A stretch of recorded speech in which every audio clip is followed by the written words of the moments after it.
Pengertian afiks. Afiks atau imbuhan adalah bentuk terikat. Bentuk lain yang melekat pada afiks akan mengalami perubahan makna dan kategori.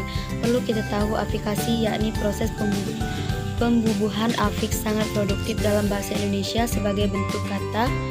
Berikut ini adalah kategori afiks dalam bahasa Indonesia menurut Tridalaksana 2010. A. Prefiks. Afiks ini terletak di awal sebuah bentuk. Oleh karena itu, prefiks sering juga disebut sebagai awalan. Prefiks dalam bahasa Indonesia ada 8, yaitu me, di, ber, ke, ter, pe, per, dan se. Infiks. Infiks adalah imbuhan yang diletakkan di tengah sebuah bentuk. Imbuhan ini sering juga disebut sebagai sisipan. 4 infiks dalam bahasa Indonesia adalah L misalnya dalam geletar, R misalnya dalam kerudung, M misalnya dalam gemetar, dan in misalnya dalam kinerja. Sufiks. Afiks. C. Sufiks. Afiks ini berkebalikan dengan prefiks, yakni diletakkan di belakang sebuah bentuk. Ada 3 sufiks dalam bahasa Indonesia, yaitu an, kan, dan i.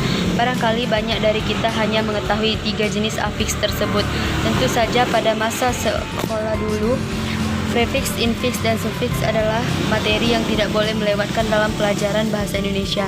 Namun ternyata ada 3 jenis afiks lagi yang perlu kita tahu, yaitu simulfiks, konfiks, dan kombinasi afiks.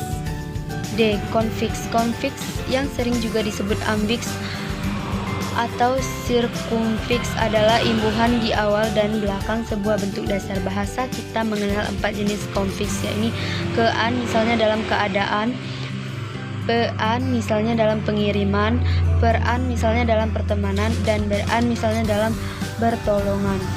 Infleksi. Infleksi atau infleksional adalah proses pembentukan kata baru dengan menambahkan imbuhan terhadap suatu kata yang tidak mengubah kelas kata tersebut dengan kata lain. Jika suatu kata mendapat prefiks, sufiks, ataupun infiks, maka kelas kata dari kata tersebut masih sama. Misalnya kata book menjadi books.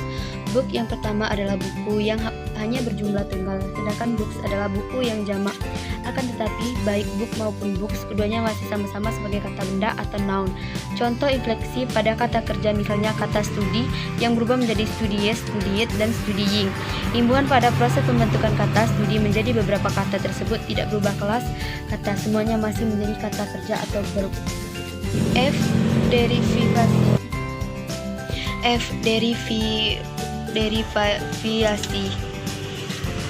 Derivasi atau derivasional adalah proses imbuhan terhadap suatu suku kata yang berakibat mengubah kelas kata tersebut.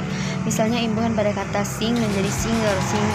Sing adalah kata kerja yang berarti menyanyi. Ketika mendapatkan imbuhan maka berubah menjadi kata benda singer yang berarti penyanyi. Dari pengertian yang sederhana ini kita bisa memahami bahwa derivasi akan mengakibatkan perubahan kelas kata dan makna dari kata yang mendapatkan imbuhan derivasi. Di dalam bahasa Indonesia kita bisa menjumpai misalnya kata pukul menjadi pemukul dan pemukulan.